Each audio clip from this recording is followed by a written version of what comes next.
Hey, teachers. All right. Thanks for joining me today to explore how your students can learn through podcasting. All right, teachers, you could use podcasts to explain new concepts. You could record your lectures that students could refer back to and use that as a podcast. More importantly, though, students producing podcasts is the best way to implement this. The best use of ed tech is when we can get technology, tools, and skills into the hands of students. That's next level and should always be the goal. What is a podcast? Maybe you don't know what a podcast is. Okay, podcast is like a talk radio show, but potentially better format without time constraints and interruptions. Educational podcasts, like those that your students would be producing, are the number two type of podcast in the country right now, right behind comedy podcasts. Now, when I say educational podcasts, I'm not referring to podcasts about educational topics, but podcasts that are themselves educational about a topic. Podcasts are super popular right now. I'm always listening to podcasts every chance I get.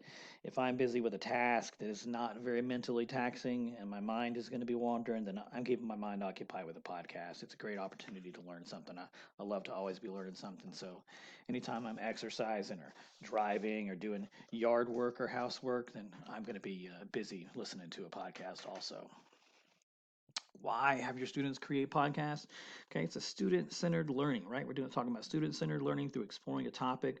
We're developing future-ready job skills. All right, getting kids ready for the real world.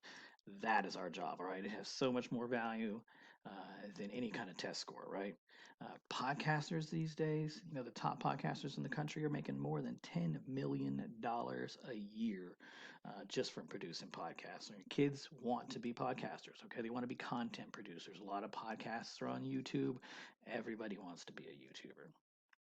Kids are developing production skills making these podcasts, okay? They're going to be recording, editing, learning the software and the hardware that's going to be required to produce these podcasts. You're developing critical thinking skills. Those are really going to be required to troubleshoot any kind of production issues they're having when they're making their podcasts. Some teachers have even reported a therapeutic benefit for their students, talking out their feelings and finding people with similar interests and problems and community issues. Okay, kids are making connections while they're making these podcasts, and it's making their life better. Maybe you got one of those students who's a clown, right? And they like to entertain everybody. Well, it can be a lot easier for them to convey humor in an audio recording. Okay, if that's their talent, they're going to be able to get their message across much easier through inflection and tone of voice, than they would be with a written project. Okay, they're going to produce a much more exciting product that they're really going to enjoy. Interview skills. Okay, students might need to interview an expert. They'll have to prepare interview questions as well as schedule and arrange interview times with their guests. So they're going to have to worry about all those kind of future ready logistic skills.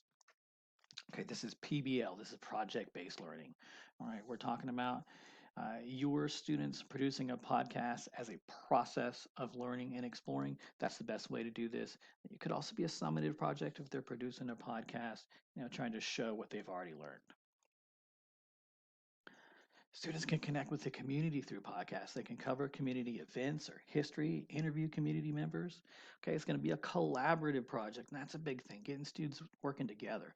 They're going to be dependent on each other's skill sets to complete the task. Writing practice, ELA teachers, come on, you love it. Writing scripts ahead of time, creating transcripts afterwards, and editing those things, all great ELA practice. Cross curricular there. Contests for recognition for fun. The National Public Radio Student Podcast Challenge is put on every year. In the resources for this, you're going to find a link to more information about that.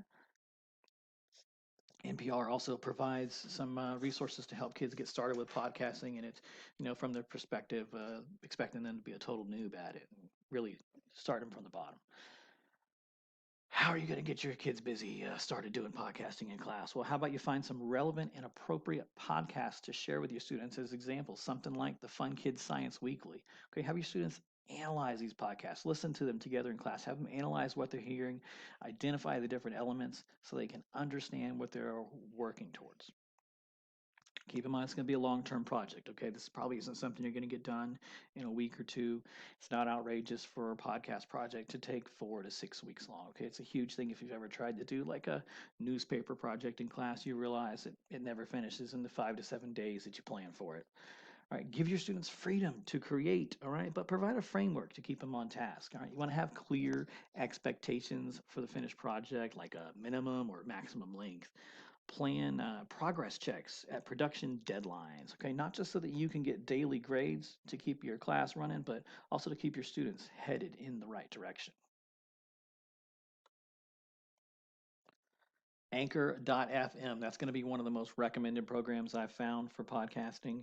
It's very simple and user friendly. GarageBand is another option. It's more advanced. It's going to give you more control over the audio, but it's also going to take more skill to produce. Let your students decide what they're more comfortable with. Maybe you've got kids that are already used to using GarageBand for music production, and they're going to have some even more exciting podcasts that way. No need to spend a ton of money on equipment for this. All right, the basic earbuds that came with everyone's phone are going to work just fine as a microphone for recording podcasts. Definitely always have your kids test out equipment and locations for sound quality before making any long recordings. All right, background noise can be a real distraction, and you don't want them recording 5, 10, 15 minutes worth of audio and then realize you can't hear any of it.